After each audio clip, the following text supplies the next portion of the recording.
સમાચારમાં આગળ વધીએ। સુરતમાં આજે ઓરેન્જ એલર્ટ, આવતીકાલે રેડ એલર્ટ એટલે કે ભારેથી અતિ ભારે વરસાદ પડી શકે। સુરત મનપા દ્વારા તમામ તૈયારીઓ કરાઈ। મ્યુનિસિપલ કમિશનર દ્વારા તમામ તૈયારીઓ કરાઈ।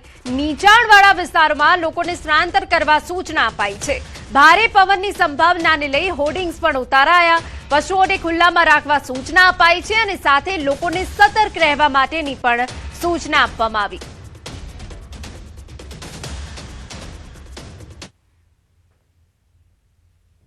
નીચાણવાળા વિસ્તારોમાં જ્યાં પાણી ભરાવાની શક્યતા રહે છે ત્યાંથી સ્થળાંતર કરવા માટેની સૂચના આપવામાં આવી છે। સાથે સાથે આ વખતે ભારે પવન પણ સાથે આવવાની શક્યતા છે, તેથી જેટલા પણ લૂઝ સ્ટ્રક્ચર્સ છે તેને પણ ઉતારી દેવા માટે, હોર્ડિંગ્સ ઉતારી દેવા માટે તમામ નગરપાલિકાઓને પણ જાણ કરવામાં આવી છે। મારી ખાસ એક વિનંતી પશુપાલકોને છે કે આપના પશુઓને આપ બાંધીને રાખો છો, તેથી જ્યારે વધારે વરસાદ આવે અને પાણી ભરાય તો તેવા સમયે તેને તણાવવાની શક્યતા રહે છે। તેથી જ્યારે વધારે વરસાદ આવે અને પાણી ભરાવાની શક્યતા જણાય તો પશુઓને ખુલ્લામાં રાખો। હોર્ડિંગ્સ અને જે સ્ટ્રક્ચર છે, શેડ છે, એવાને પણ તકેદારીના ભાગરૂપે કઢાવવા માટે ઝુંબેશ અત્યારે ચાલી રહ્યું છે। કન્સ્ટ્રક્શન સાઇટ ઉપર જે તકેદારી કરવાનું છે, ત્યાંના વ્યવસ્થાઓ, ત્યાંના મશીનરી છે એને સેફ સ્થિતિમાં લાવવાનું પણ સૂચનાઓ તમામ બિલ્ડર્સને આપવામાં આવેલી છે। એ સિવાય હાઈ માસ્ટ જે લાઇટ્સ છે એને પણ લેવલ ડાઉન કરવા માટેનું પણ એલાયદી સૂચના આપવામાં આવેલી છે। એસડીઆરએફ અને એનડીઆરએફની ટીમ્સ પણ તૈનાત છે। સમાચાર દ્વારકામાંથી કે જ્યાં આગામી 3 થી 4 દિવસ વરસાદની આગાહી છે। ભારે પવન સાથે વરસાદની સંભાવના વ્યક્ત કરાઈ। નીચાણવાળા વિસ્તારોમાં રહેતા લોકોને સતર્ક રહેવા સૂચના અપાઈ। નાગરિકોને તાત્કાલિક સલામત સ્થળે ખસી જવા અપીલ કરાઈ। પશુધનને પણ સુરક્ષિત સ્થળે ખસેડવા સૂચના અપાઈ। નાગરિકોને મદદ માટે વહીવટીતંત્રના કંટ્રોલ રૂમનો સંપર્ક કરવા અપીલ કરાઈ। સોશિયલ મીડિયા પર ફેલાતી ખોટી અફવાઓથી દૂર રહેવા સૂચન અપાયું છે। જ્યાં જ્યાં સિટી વિસ્તાર છે અને ગામડાઓમાં નીચાણવાળા વિસ્તાર છે ત્યાંથી પણ લોકોને ખસી જવા માટે અપીલ કરવામાં આવે છે। અમારું મામલતદારનું તંત્ર, રેવન્યુનું અને પંચાયતનું તંત્ર તથા જિલ્લાની તમામ વિભાગોના અધિકારીઓ, સ્ટાફની ટીમ આ કામગીરીમાં અત્યારે જોડાયેલી છે। Control room round the clock તાલુકાના અને જિલ્લાના ચાલુ છે। મહત્વના સમાચાર કે અમદાવાદ શહેરમાં 2 દિવસ શાળામાં રજા જાહેર કરાઈ। ભારે વરસાદી આગાહીને પગલે શાળામાં રજા। વડોદરા, અમદાવાદની શાળાઓમાં રજા જાહેર। કલેક્ટરના આદેશને પગલે ડીઈઓ દ્વારા જાહેર કરાયો પરિપત્ર। ભારે વરસાદી આગાહીને પગલે જાહેર કરાઈ છે રજા। વિદ્યાર્થીઓના હિતને ધ્યાનમાં રાખી રજા જાહેર કરાઈ। એએમસી સંચાલિત તમામ આંગણવાડીઓમાં રજા। આંગણવાડીઓ 3 ઓગસ્ટ સુધી બંધ રાખવા નિર્ણય લેવાયો। સુરેન્દ્રનગરની શાળાઓમાં પણ રજા જાહેર કરાઈ। વાત હવે ભાવનગરની કરીએ તો જિલ્લામાં 31 જુલાઈથી 2 ઓગસ્ટ દરમિયાન ભારે વરસાદની આગાહીને પગલે હવામાન વિભાગે ઓરેન્જ એલર્ટ જાહેર કર્યું છે। જિલ્લા કલેક્ટરે નાગરિકોને સાવચેત રહેવા અપીલ કરી છે। જિલ્લામાં 24 કલાક કંટ્રોલ રૂમ કાર્યરત કરાયા। અધિકારીઓ, કર્મચારીઓની રજા રદ કરવામાં આવી છે। જિલ્લામાં એસડીઆરએફની એક ટીમ તૈનાત કરાઈ છે। લોકોને બિનજરૂરી બહાર ન નીકળવા, પાણી ભરાયેલા રસ્તા કોઝવે પાર ન કરવા તેમજ અફવાઓથી દૂર રહી માત્ર અધિકૃત માહિતી પર વિશ્વાસ રાખવા અપીલ કરવામાં આવી છે। તો જિલ્લા અને તાલુકા મથકે આપણે 24 કલાક કંટ્રોલ સેન્ટર ચાલુ કર્યું છે। ભાવનગરના નાગરિકોને અપીલ છે કે કોઈ પણ આ પ્રકારની હેલ્પ જોઈએ તો તમે ત્યાં સંપર્ક ઓનલાઈન ફોનથી કરી શકો છો। અમે લોકો તમામ અધિકારીઓની રજાએ કેન્સલ કરી છે અને તમામ અધિકારીઓ નીચે તલાટી સુધીને કીધું છે કે ભાઈ આ 3 દિવસ તો 24 કલાક ત્યાં હેડક્વાર્ટર ઉપર જ રહેવાનું છે। રાજ્ય સરકાર તરફથી પણ ભાવનગર જિલ્લાને એક સ્ટેટ ડિઝાસ્ટર રેસ્પોન્સ ફોર્સ એટલે કે એસડીઆરએફની ટીમ ફાળવવામાં આવી છે। સમાચારમાં આગળ વધીએ તો સાણંદ જીઆઈડીસીમાં ભારે વરસાદ બાદ પાણી ભરાવાના કારણો સામે આવ્યા। તંત્રના જણાવ્યા મુજબ નવી સ્ટોર્મ વોટર ડ્રેનેજ સિસ્ટમ હોવા છતાં આંતરિક ખામી નહીં પરંતુ બાહ્ય પરિબળોના કારણે પાણી ભરાયું। ચેખલા ડ્રેનના તૂટેલા બંધ, શિયાવાળા તળાવનો ઓવરફ્લો થવો અને ગ્રામજનો દ્વારા ડ્રેનેજનો માર્ગ સાંકડો કરાતા પાણી જીઆઈડીસીમાં ઘૂસ્યું હોવાનું તારણ સામે આવ્યું।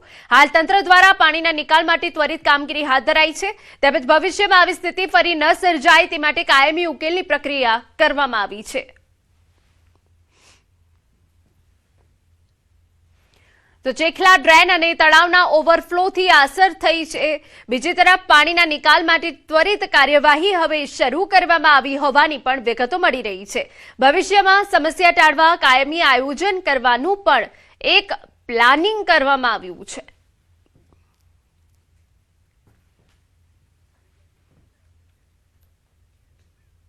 સંભવિત આફત સામે એએમસી તંત્ર સજ્જ છે. અમદાવાદમાં 2 દિવસ શૈક્ષણિક સંસ્થામાં રજા જાહેર. એએમસી કમિશનર બંછાનિધિ પાનીનું નિવેદન. એએમસીના તમામ અધિકારીની રજા રદ. પવન ફૂંકાવાની પણ સંભાવના છે. નીચાણવાળા વિસ્તારોમાં એલર્ટ જરૂર પડે ત્વરિત સ્થળાંતર કરી શકાશે. સાબરમતી નદીમાં જળસપાટી ઘટાડાઈ. વાસણા બેરેજના તમામ ગેટ ખોલી દેવાયા છે. પાણી ઝડપથી ઓસરે એ પ્રકારે આવ્યું છે. તો એએમસી કમિશનરનું આ નિવેદન સામે આવ્યું છે, જેને લઈને તંત્ર એલર્ટ છે. એએમસીના તમામ અધિકારીની રજા રદ કરી દેવામાં આવી છે. ભારે વરસાદની સાથે પવન ફૂંકાવાની પણ સંભાવના છે. તેને જોતા જે નીચાણવાળા વિસ્તારો છે જ્યાં સૌથી વધારે પાણીનો ભરાવો થાય છે ત્યાં તંત્ર સજ્જ છે. સંભવિત આફતને પગલે એએમસી સજ્જ છે અને એ સિવાય વિદ્યાર્થીઓ, વાલીઓ અને શિક્ષકોની સુરક્ષાને ધ્યાનમાં રાખી શૈક્ષણિક કાર્યમાં પણ રજા જાહેર કરાઈ છે. 2 દિવસ શૈક્ષણિક સંસ્થાઓમાં રજા જાહેર કરાઈ છે. આપને જણાવી દઈએ કે અગાઉ જે અમદાવાદમાં વરસાદ પડ્યો હતો તેના કારણે અનેક જે વિસ્તારો હતા જળમગ્ન થઈ ગયા હતા. 2-3 દિવસથી પાણી ઓસર્યા ન હતા. ત્યારે ફરી એક વખત એટલે આવતીકાલે અમદાવાદમાં રેડ એલર્ટ છે. ભારેથી અતિભારે વરસાદ પડી શકે છે. તે વચ્ચે હવે અગાઉ એએમસી સજ્જ બન્યું છે. જે સંભવિત આફત અમદાવાદ ઉપર કે રાજ્યમાં આવવાની છે તેને લઈને નિવેદન સામે આવ્યું છે. એનું લેવલ 123 કરવામાં આવ્યું છે. ખારીકટ કેનાલના જે ઉપરવાસથી પાણી આવતું હતું એ પાણીને બંધ કરીને જે વરસાદના પાણી લઈ શકે 100% એફિશિયન્સીમાં ખારીકટ કેનાલ જે છે એ ચાલી શકે એના માટે વ્યવસ્થા તંત્ર કરવામાં આવ્યું છે. જે drainage pumping stations, sewage pumping stations, storm water pumping સ્ટેશન્સને સંપૂર્ણપણે વેરીફાય કરીને પાછા એનું તમામ પમ્પિંગ સ્ટેશન્સ કાર્યરત રહે એના માટે તમામ વ્યવસ્થાઓ કરી દેવામાં આવ્યું છે. જે સ્ટોર્મ વોટર અને કેચપીટ અને મેનહોલના જે કામદારો છે એ તમામ એજન્સીઓને, તમામ લોકોને જે છે બંને દિવસ સ્ટાન્ડ ટુ એલર્ટ રહેવા માટે કહી દેવામાં આવ્યું છે. ફાયર ડિપાર્ટમેન્ટ દ્વારા તમામ કાર્યવાહી, બોટ્સ, પમ્પ્સ એ તમામ જે છે વિથ સેફ્ટી ઇક્વિપમેન્ટ એ સજાગ કરી દેવામાં આવેલું છે. અમદાવાદ મ્યુનિસિપલ કોર્પોરેશનના તમામ તંત્ર જે છે એ સંપૂર્ણપણે ખડે પગે રહેશે.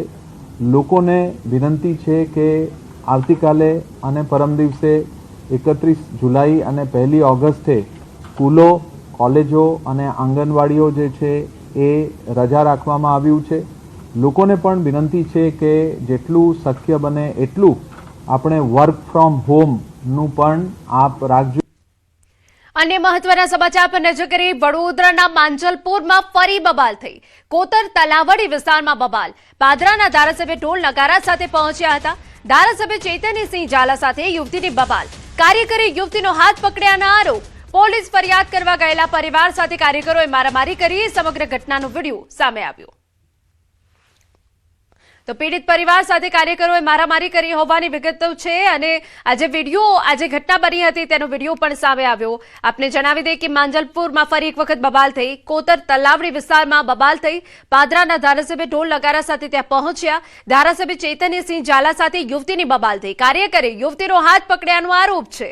પોલીસ ફરિયાદ કરવા ગયેલા પરિવાર સાથે કાર્યકરોએ મારામારી કરી તેવા આરોપો લગાવવામાં આવ્યા છે. જે આખી ઘટના બની ત્યાં પોલીસ પણ સ્થળ પર બોલાવવાની ફરજ પડી હતી અને આખો જે વિડીયો છે વાયરલ થયો છે.